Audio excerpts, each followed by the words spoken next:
ಆಲೂಗೆಡ್ಡೆನ ಅವ್ರದವ್ರದ್ದು ಇಷ್ಟಿಷ್ಟು ಅಂತ ಶೇರ್ ಮಾಡ್ಕೊಂಡು ಒಂದ್ ಕೆಲಸ ಮಾಡಿ ಅಕ್ಕಿನೂ ಬಿಡಿಸ್ಕೊಟ್ಬಿಡಿ ಸರ್. ಕಾಲ್ ಮಾಡಿ ನಮ್ಗೇನ್ ತೆವಲ ನಿಮ್ಗೆಲ್ಲ ತಿನ್ನಿಸ್ಬೇಕು ಅಂತ. ಆಗಲ್ಲ ಅಂದ್ರೆ ಬಿಡಿ ಸರ್, ಬೇರೆಯವ್ರು ಮಾಡ್ತಾರೆ. ಎಲ್ಲದಕ್ಕೂ ಬರ್ತೀರಾ? ಅಯ್ಯೋ ಕಿಚ್ಚು ಹೆಚ್ಚಾಗಿರೋ ಮನೆಯಲ್ಲಿ ಉಳ್ಕೊಳ್ಳೋದು ಯಾರು, ಹೋಗೋದು ಯಾರು? ನನಗೆ ಬೇಕು ಅಂದ್ರೆ ನಾನು ತಿಂತೀನಿ. Hello guys, welcome back to another video. So Bigg Boss ಕಡೆಯಿಂದ ಪ್ರೊಮೋ ಬಂದಿದೆ, ನೋಡಿರಲ್ವಾ? ಸೊ ಪ್ರೊಮೋ ಬಗ್ಗೆ ಮಾತಾಡೋಣ ಬನ್ನಿ.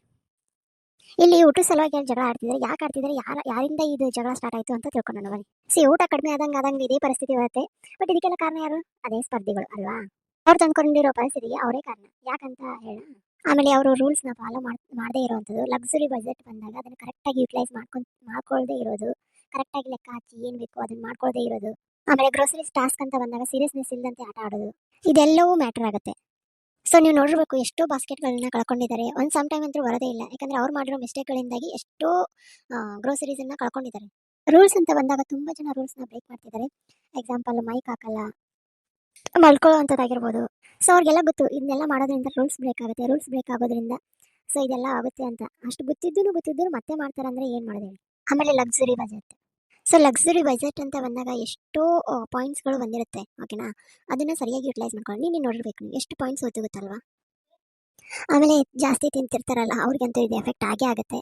ಯಾಕಂದರೆ ತಿನ್ನೋರಿಗೆ ಈಗ ಬರ್ತಾ ಕಡಿಮೆ ಹಾಕೋಂತ ಬರುತ್ತಲ್ವ, ಆವಾಗ ಅದು ಎಫೆಕ್ಟ್ ಆಗೇ ಆಗೋದು. ಸೊ ಅದಕ್ಕೋಸ್ಕರನೇ ಇಷ್ಟೆಲ್ಲ ಸೀನ್ ಕ್ರಿಯೇಟ್ ಆಗ್ತಿರೋದು ಇವಾಗ. ಸೊ ಈ ವಿಷಯ ಅಂತ ಬಂದಾಗ ಪ್ರತಿಯೊಬ್ಬರದ್ದು ಕಾಂಟ್ರಿಬ್ಯೂಷನ್ ಇದೆ, ಎಲ್ಲರೂ ರೂಲ್ಸ್ ಬ್ರೇಕ್ ಮಾಡ್ತಾನೆ ಇದ್ದಾರೆ. ಸೊ ಇಲ್ಲಿ ಧ್ರುವಂತವ್ರು ಏನು ಹೇಳ್ತಿದ್ದಾರೆ ಅಂದರೆ ಅವ್ರವ್ರದ್ದು ಎಷ್ಟೆಷ್ಟಿದೆ ಅಷ್ಟು ಡಿವೈಡ್ ಮಾಡಿ ಅಂತ. ಸೊ ಹೇಳ್ತಾ ಇದ್ದಾರೆ, ಕ್ಯಾಪ್ಟನ್ಗೆ ಅಭಿ ಅವ್ರಿಗೆ ಹೇಳ್ತಿದ್ದಾರೆ. ತಪ್ಪೇನಿಲ್ಲ, ಕರೆಕ್ಟಾಗಿ ಹೇಳ್ತಾರೆ ಅವರು. ಯಾಕಂದರೆ ಎಲ್ಲರೂ ತಿಂದೇ ಇರೋರು ಎಲ್ಲ ತಿಂದು ಕುಂದ್ಬಿಟ್ರೆ ಏನಾಗುತ್ತೆ? ಪಾಪ ಉಳಿದವ್ರಿಗೆ ಉಳಿಯಲ್ಲಲ್ವಾ? ಯಾಕಂದರೆ ನೀನು ಎಪಿಸೋಡ್ ನೋಡಿರ್ಬೋದು, ನಿಮ್ಗೆ ಅರ್ಥ ಆಗುತ್ತೆ. ನಮ್ಮದು ನಾವು ತಿಂತೀವಿ, ನಮ್ದೆಲ್ಲ ನೀವು ತಿನ್ಬೇಡಿ ಅನ್ನೋದು ಅವ್ರ ಪಾಯಿಂಟ್.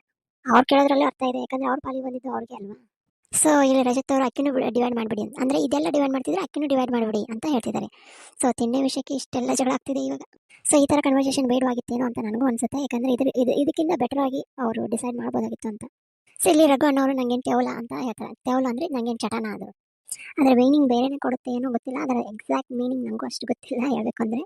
ಸೊ ನಿಮಗೇನು ಅನಿಸುತ್ತೆ ಕಮೆಂಟ್ ಸೆಕ್ಷನಲ್ಲಿ ತಿಳಿಸಿ, ಅದರ ಮೀನಿಂಗ್ ಗೊತ್ತಿದ್ರೆ. ಸೊ ಇಲ್ಲಿ ರಘು ಅಣ್ಣನಿಗೆ ಕಿಚನ್ ಡಿಪಾರ್ಟ್ಮೆಂಟು ಕಷ್ಟ ಆಗ್ತಿದ್ರೆ ಅದನ್ನು ಬಿಟ್ಟು ಆಚೆ ಬರೋದು ಬೆಟರ್ ಅಂತ ನನಗನ್ಸುತ್ತೆ.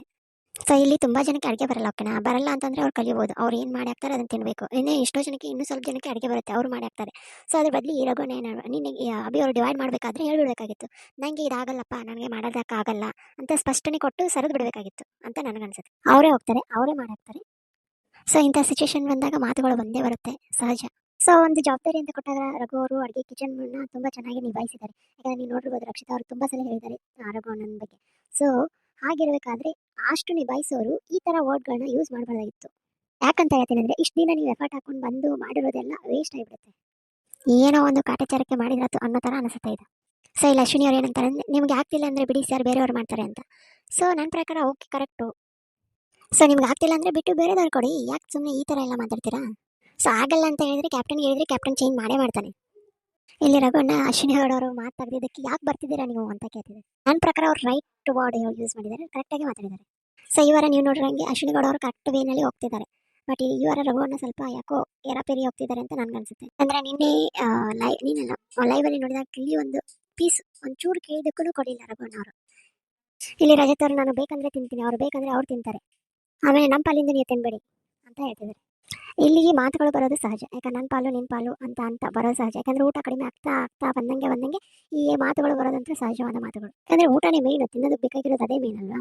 ಸೊ ರಜತ್ ಅವರು ತಿರುಗಿ ಸೇಮ್ ರಘು ಅವ್ರ ವರ್ಡ್ನ ಯೂಸ್ ಮಾಡ್ತಾರೆ.